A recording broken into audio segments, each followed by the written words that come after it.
and then I'm going to call on Senator Gardner and Senator Daines to talk about the Great America Outdoors bill, which is on the floor of the Senate this week. First, we were all encouraged by the jobs report last Friday. By virtually all the analysis, it indicates the CARES Act is working, PPP is working, and it's encouraging to see as the various states open up, Americans re-engaging and the economy opening up. Secondly, I've asked Senator Tim Scott to lead a group that is working on a proposal to allow us to respond to the obvious racial discrimination that we've seen on full display on our television screens over the last 2 weeks, and what is the appropriate response by the federal government. So Tim spent most of our lunch explaining his proposal that's in the works, and he'll have, and we'll all have more to say about that in the future. But now let's turn to the actual business of the Senate this week, and we'll call on our colleagues to talk to you about the Great America Outdoors Act. Thank you, Mitch. For the past several months, Americans have spent the past several months in the great indoors. And this week, we get to talk about the great outdoors.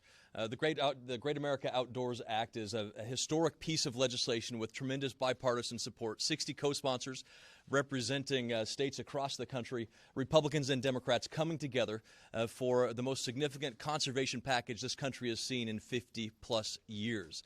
It combines Land and Water Conservation Fund, which is our crown jewel of conservation programs, along with the Restore Our Parks Act, which will put billions of dollars to catch up with the deferred maintenance backlog in our national park system.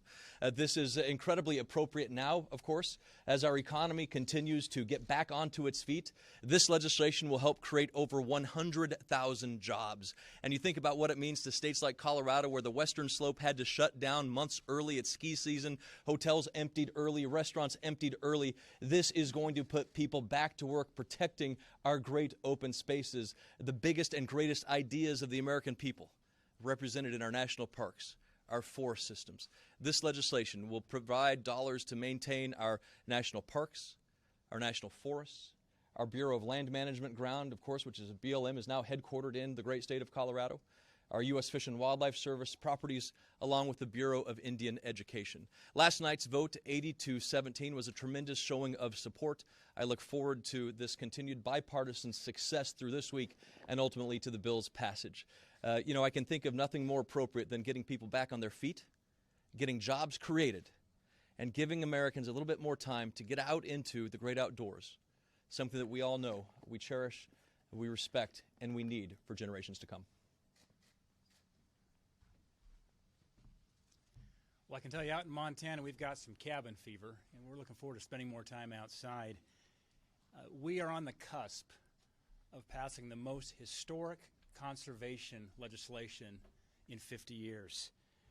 And isn't it ironic that it will take public lands to bring a divided government and a divided nation together?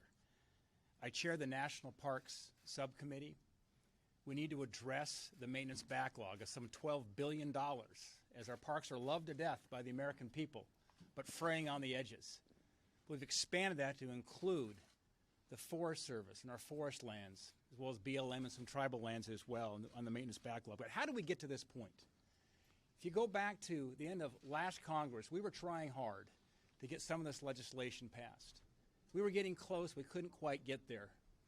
And thanks to the agreement of the proverbial four corners of our leadership in Congress, as well as the President, in February of 19, we passed what at that time was the largest public lands bill probably in 10 years. We got that across the finish line. It was a year later, just February of 2020, where Senator Gardner, myself, and Leader McConnell went to the White House and sat across the table in the Roosevelt Room with President Trump, and showed him the benefits of this bill, the Great America Outdoors Act. And he listened to us for about 30 minutes, and he said, if you get that bill passed, I'll put it on my desk and I'll sign it. This will deal with the infrastructure challenge that we face right now across our public lands. It's a job-creating bill. In fact, in Montana, it's some $7 billion outdoor economy we have in our great state, and it protects our Montana way of life. It's a state where a mom and dad still go down to Walmart and buy a deer tag or an elk tag. As we say in Montana, we are the last best place. We get to work where we also love to play, and that's Montana.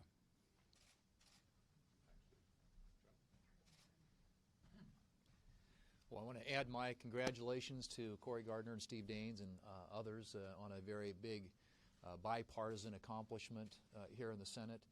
This is legislation that's been bottled up for a long time, something that's long overdue, and I can tell you as someone who represents a state where next agriculture, the travel industry, is one of our top industries in South Dakota in terms of our economy. We're looking forward to seeing the backlog of maintenance that's necessary at places like Mount Rushmore and Wind Cave and the Badlands gets dealt with, and so this legislation will do that. The President is coming to Mount Rushmore on the 3rd of July for the fireworks out there, so we're anxious to host him and also to the work that will get done through this legislation. But it's an example again of the Senate being open for business. We're doing important work.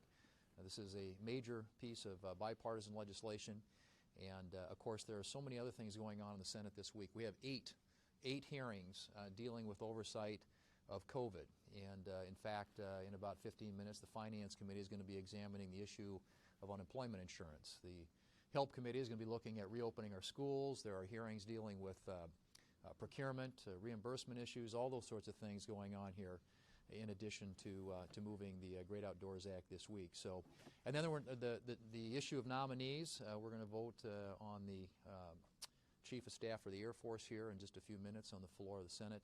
Important national security position. So the Senate continues to do its work and continues to look at not only what we have done so far, but what we might have to do in the future when it comes to virus relief. But if you look at what's happened, the leader pointed out great jobs report last week. I think that's evidence that the steps the Senate has already taken. The PPP program has been hugely successful. In my state of South Dakota alone, we've had 21,000 businesses benefit to the tune of $1.6 billion.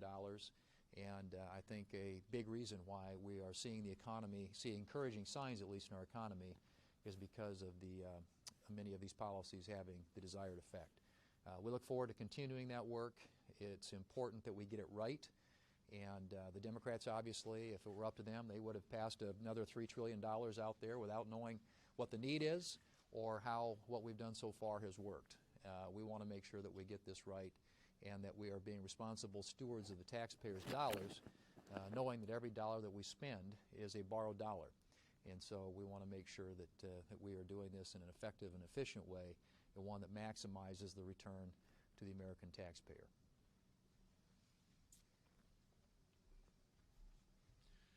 Well, the CARES Act has worked, and you saw the success this just past week when we take a look at the unemployment numbers and the fact that 2.5 million new jobs were created. It is the single biggest jobs report we've had for a month in the history of the United States. People are back to work. States are reopening. In Wyoming, we've had 11,000 of these PPP loans, very successful, over $1 billion. Wyoming is back and open as we see communities and states open. We can see this success. This is who we are as Americans. We now need more states, more communities to open. And as a doctor, I can tell you we can do it smartly and we can do it safely. We are, however, seeing some states and some communities drag their feet and be slow to open the economies and their states. You say, why? Well, part of it is because Nancy Pelosi and Chuck Schumer have promised them big checks if they were to happen to take over the majority in the Senate and the White House.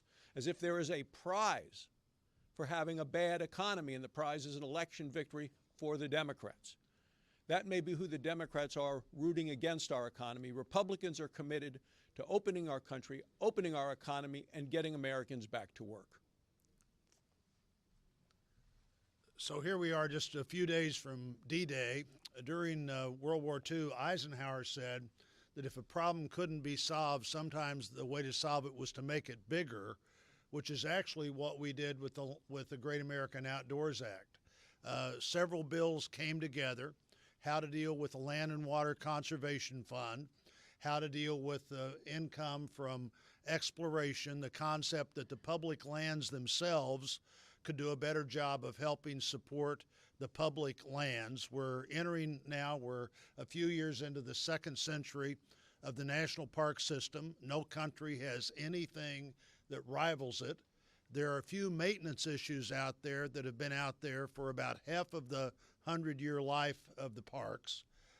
This is an opportunity to go in and do what we need to do to restore the parks, to do that backlog of maintenance, to continue to make them places where people want to go and to go safely, and to look at all the public lands while we're doing that. The Outdoor Recreation Association says 5.5 million jobs relate directly to outdoor recreation. Certainly in my hometown, the hometown of the Bass Pro Shops, a pretty good percentage of jobs relates to outdoor recreation. But in our state, in Missouri, 133,000 jobs relate to outdoor recreation, and continuing to make the government land that is our responsibility more available, more accessible, but more protected, and more updated at the same time is exactly what this bill does. I was glad to be one of the early sponsors, co-sponsors of this new, bigger bill, solving a problem not by making it smaller, but by taking all of the diverse ideas that people had in this area, putting them into one bill, and certainly Senator Gardner and Senator Daines playing a leadership role in this have made a big difference.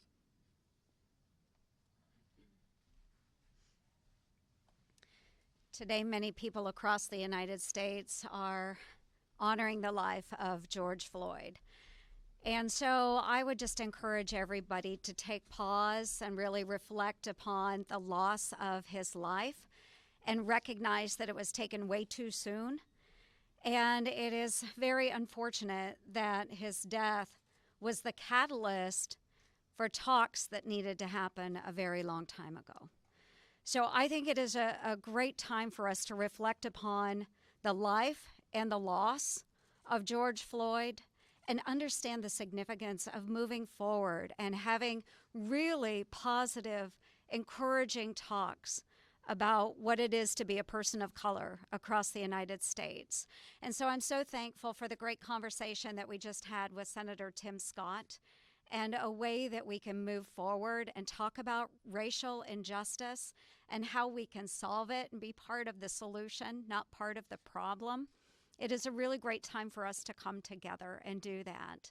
So upcoming events, I'll be sitting down with Chaplain Barry Black, who not only is a wonderful veteran of the United States Navy, but also serves as our Senate chaplain and provides prayer for us every single day, just to understand his leadership opportunities and where we can go in the future. I also want to give a shout out to a gentleman I've worked with not just since the death of George Floyd, but for many years now, a rapper, hip-hop artist in Des Moines by the name of Will Keeps.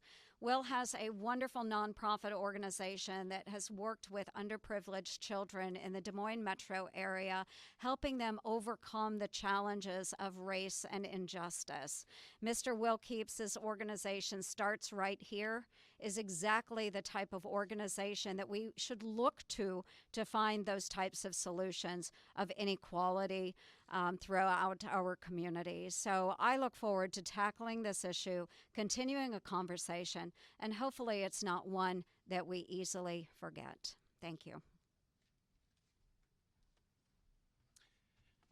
Well, relief is on the way for so many American workers and our hardest hit businesses.